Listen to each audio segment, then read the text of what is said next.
Hello everyone, welcome back to my channel once again. तो यहाँ पे हम लोग बात करने वाले हैं कोडफोर्स राउंड 107 रेटेड फॉर D1 का फर्स्ट प्रॉब्लम विन और फ्रीज के बारे में। ठीक है, तो इस क्वेश्चन पे मूव करते हैं। क्वेश्चन थोड़ा सा मैं कंफ्यूजिंग मुझे लग रहा, मतलब यहाँ पर जो इसने लिखा ना कि जो गेम का मूव नहीं चल पाएगा वो हार जाएगा, सॉरी वो जीत जाएगा। यही यही चीज़ बेसिकली कंफ्यूजिंग है।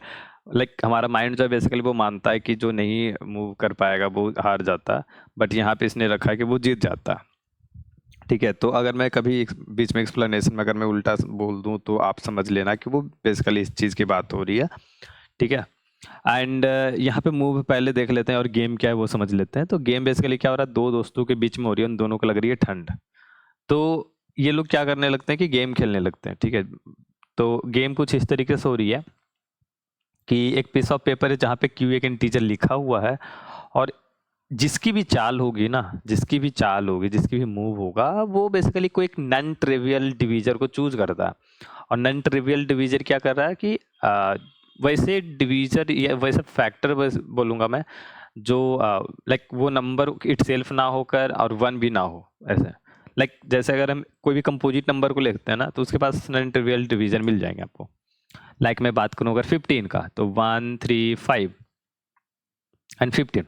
तो 15 को हटाओ, 1 को हटाओ, तो कोई ना कोई फैक्टर मिल रहा। लेकिन अगर हम बात करें 5 का, तो 5 के बारे में अगर हम बात करने बैठेंगे तो 1 एंड 5 सिर्फ यही मिलेगा, और यही दोनों को तो मुझे एक्सक्लूड करना था। तो इसके पास कोई भी नॉन ट्रिवियल जो आपके पास डिवीजर बोलूंगा वो नहीं है। ठीक है, तो इसका मतलब सिंपल यहाँ से क्या समझ में आया कि जो प्राइम नंबर होगा उसके साथ हमारा मूव नहीं हो पाएगा। ठीक है, प्राइम नंबर के साथ मूव नहीं होगा, नहीं होगा। क्यों? क्योंकि प्राइम नंबर जैसे ही as soon as prime number मिला वो बंदा मूव कर ही नहीं पाएगा, और जो मूव नहीं कर पाएगा वही जीतेगा। ठीक है, तो हमारा एम क्या होगा? अगर मैं जीतना चाहता हूं तो हमारा एम होगा कि मुझे प्राइम नंबर कैसे ना कैसे करके वो मिलना चाहिए। ठीक है, लास्टली जो है वो प्राइम नंबर मेरे पास आना चाहिए और मैं जीत जाऊंगा। अब यहाँ पे दो प्लेयर का गेम हो रहा है, let's suppose player 1 and player 2 basically मान लेते हैं यहाँ पे। ठीक है, अभी क्या हो रहा है कि हमें बताना है, ठीक है, हमें बताना है कि कौन सा प्लेयर जीतेगा। अगर 1 जीत रहा तो आपको बेसिकली वो बताना है कौन सा मूव उसने कौन से नंबर को चूज किया अगले के लिए। ठीक है, सॉरी, तो यहाँ पे हमने ये चीज मिस कर दी। हाँ, तो नंबर को उसने नॉन ट्रिवियल डिवीजर को चूज किया और वो नंबर से रिप्लेस कर देगा। ये कहानी छोड़ दो, बेसिकली यहाँ पे ये समझने की जरूरत नहीं है। नंबर को चेंज कर देगा वो ट्रिवियल डिवीजर से, और इस तरीके से मूव जो है वो अगले के पास पे चला जाएगा। ओके, तो यही चीज इसमें पूछा कि द फर्स्ट प्लेयर विन्स ना। ठीक है, तो आपको सेकेंड लाइन में कोई भी इंटीजर बताना है कि वो फर्स्ट मूव में कौन सा, लाइक वो कौन सा नंबर चूज करता है। ठीक है, और अगर एक से ज्यादा सॉल्यूशन एग्जिस्ट करता है तो आप किसी को भी प्रिंट कर सकते हो, चलो वो अलग बात है। ओके, तो ये चीज पहले समझो कि हमारा जो है एम क्या होगा, किस तरीके से हम जो है बढ़ेंगे क्वेश्चन के आगे। तो देखो, प्लेयर 1 को जीतने के लिए क्या चाहिए? Prime number. तो अगर, ठीक है, अगर ये प्राइम नंबर इसको मिलता है, अभी जैसे मैंने दिया इसको 5, तो डायरेक्ट इसको मैं प्राइम नंबर दे रहा हूं तो ये जीत जाएगा। ठीक है, और अगर कोई ऐसा नंबर मैं दे रहा हूं जो प्राइम नहीं है, लेट्स सपोज 6, तब ये जीतेगा कि नहीं जीतेगा ये डिपेंड करता है। अब ये कैसे डिसाइड करेंगे कि ये जीतेगा कि नहीं? तो चूंकि इसको चाहिए प्राइम नंबर, अगर यहाँ पे एक प्राइम नंबर नहीं दे रहे हैं तो इसको एक आगे जाके एक मतलब यहीं पे एक मूव चलना पड़ेगा और ये एक नंबर को चूज करेगा। ये नंबर चला जाएगा दूसरे प्लेयर के पास, तो ये दूसरा प्लेयर भी इससे एक इसके इसके फैक्टर में से एक नंबर चूज करेगा और ये बाहर निकलेगा, और अंततः ये वाला जो नंबर है ये मुझे एक प्राइम नंबर चाहिए।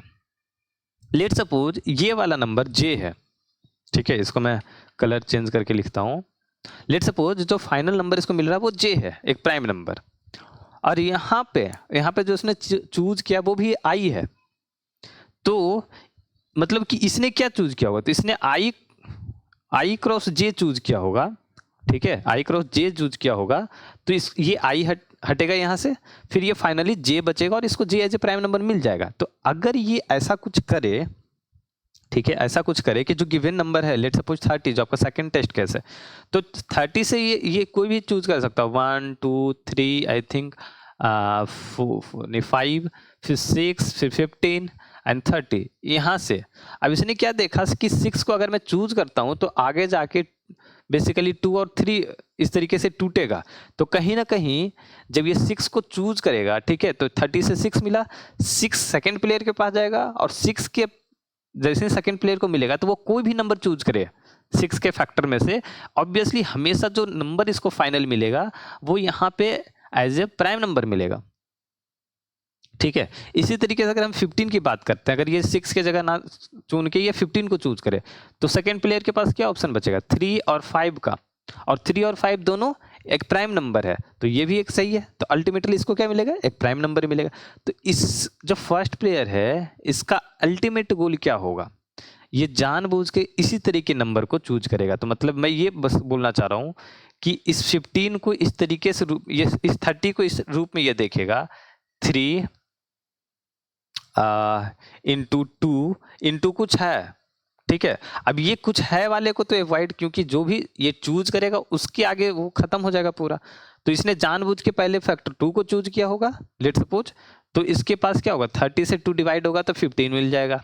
अब जाहिर से इसको पता है कि 15 के बाद कुछ भी हो, अब तो वो उसके हाथ में है नहीं, असल में उसको लग रहा है कि वो गेम खेल रहा है, बट इसने सेट कर रखा है, ठीक है, फिक्सिंग। तो ऑब्वियसली ये 3 चूज करे या 5 चूज करे, ये फिर से इसको जो मिलेगा प्राइम में मिल जाएगा। तो जब प्राइम मिलेगा तो ये जीत जाएगा। तो अल्टीमेटली अब मुझे समझ में क्या आया कि मुझे ये सारा गेम जो चल रहा है, जो सारा खेल है, वो ये 2 फैक्टर का है, मैं बोलूंगा 2 प्राइम फैक्टर का है। तो जो नंबर मिलेगा Q, तो इसका मैं चेक करना शुरू करूंगा कि 2 प्राइम फैक्टर एग्जिस्ट कर रहा है या नहीं। तो पहले मैं I से चला, I into I less than, ठीक है, I less than equal to Q। As soon as मुझे Q% I equal to 0 means 1 factor as a I मिला, ठीक है। तो ये फर्स्ट प्लेयर इसने ट्रांसफर किया सेकंड प्लेयर के पास। अब सेकंड प्लेयर Q/I के साथ खेलेगा, Q/I के साथ खेलेगा तो इसको कोई एक नंबर J मिला होगा, लेट्स सपोज इसको मैं कह रहा हूँ टेम्प, तो कोई J मिला होगा such that temp% J equal to 0। तो अगर ऐसा कुछ होता है, ठीक है, तो हम वहां पे प्रिंट करेंगे 1, क्योंकि 1 जीत सकता है, और नंबर जो ये चूज करेगा वो 1I इंटू J होगा। ये मैं पहले बताया मैंने, थोड़ा सा कंफ्यूजिंग है, इसको समझने की कोशिश करना। ये प्लान कर रहा, इसने I को चूज नहीं किया, इसने प्लान किया कि क्या 2 फैक्टर एग्जिस्ट करती है, अगर एग्जिस्ट करेगा और आगे जाके जब सब प्राइम नंबर बन जाएंगे, मतलब 2 prime factor, basically 2 prime factor अगर एग्जिस्ट करती है तो वो चूज करेगा। तो क्या करेगा, वो I क्रॉस J को चूज करेगा, ठीक है, चूंकि हमने Q का ही लिया है, Q का फैक्टर है I और Q/I का फैक्टर है J, तो अल्टीमेटली I क्रॉस J जो होगा वो Q का फैक्टर ही रहेगा, ठीक है। तो जब ये मिलेगा तो इसने I क्रॉस J को चूज किया, I क्रॉस J जाएगा सेकेंड प्लेयर के पास, जैसे कि हम बात करते हैं 60 आया फर्स्ट प्लेयर के पास, इसने चूज कर लिया 6 को। अब 6 देखो इंटरनली क्या है, 2 और 3 का मल्टीपल है, ठीक है, तो इसने 6 को चूज किया, I क्रॉस J को चूज किया। अब आगे जाएगा तो कोई एक नंबर इसने चूज कर लिया होगा, I या J। अब चूंकि I और J दोनों प्राइम है तो आइदर वो I को चूज करे या J को चूज करे, जो मिलेगा वो बाद में वो प्राइम बचेगा, ठीक है।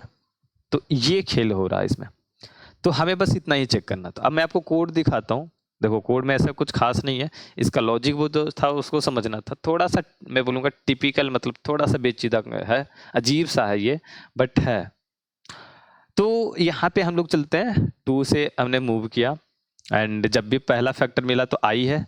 अब N/I पे टेम्प जो मैंने रखा है उसके लिए सेकेंड फैक्टर चूज कर रहा हूँ J। अब J मुझे जैसे मिला तो 1 जीत गया, उसने चूज किया I क्रॉस J। अगर नहीं, कहीं पे नहीं मिला मुझे, ठीक है, या यहीं पे फर्स्ट एक फैक्टर मिल जाए और दूसरा फैक्टर ना मिले तो समझ लो कि आपका खेल खत्म है, तो आपको सिंपल प्रिंट कर देना 2। जब फर्स्ट नहीं जीतेगा तो ऑब्वियसली सेकंड ही जीतेगा, क्योंकि 2 ही प्लेयर हैं सिर्फ, ओके। तो ये चीज है, आपको इसका जो है वो ऑब्वियसली ध्यान रखना पड़ेगा। जब 1 होगा, जैसे कि आप थर्ड टेस्ट केस देख रहे हो 1 होगा, तो इस तरीके की कंडीशन को आपको सेपरेटली हैंडल करना पड़ेगा, क्योंकि वो ये जो आपका कोड है 2 वाले के केस में इसमें नहीं आएगा, ठीक है। तो आपको ऐसा कुछ देखना पड़ेगा, और डायरेक्टली अगर एक प्राइम नंबर मिलता है तो भी इस केस में नहीं आएगा, जो हमने सबसे पहले डिस्कस किया था, तो उसके लिए आपको ये वाला कोड जो है वो हैंडल कर रहा है। ओके, सो आई होप कि आपका डाउट क्लियर हो गया होगा एंड आपका सॉल्यूशन जो है वो कुछ इसी तरीके का है, ठीक है। क्वेश्चन का लिंक, कोड का लिंक नीचे आपको डिस्क्रिप्शन बॉक्स में मिल जाएगा, जाकर देख लेना। एंड रिसेंटली मैंने स्टार्ट किया एक ब्लॉग जो है बेसिकली लिखा है, मैं चाहूँगा कि आप वहाँ पर जो एक नज़र डाल दो। इसका लिंक भी वैसे नीचे डिस्क्रिप्शन बॉक्स में दे रखा मैंने ब्लॉग सेक्शन का, तो आप वहाँ पे जाओ, ब्लॉग को पढ़ सकते हो। यही जस्ट अभी bash script automate file creation जो मैंने यहाँ पे लिखा है, तो जाओ चेक करो, ठीक है। एंड अगर कोई आपको डाउट लगता है, किसी भी तरीके का कन्फ्यूजन है, कुछ डिस्कस करना है ब्लॉग से लेकर, इस वीडियो से लेकर, कोड से लेकर कुछ भी, तो आप डिस्कॉर्ड सर्वर पे ज्वाइन कर लो एंड वहाँ पे हम लोग बात कर लेंगे, ठीक है। मिलते हैं अगली वीडियो में, टिल नाउ बाय बाय।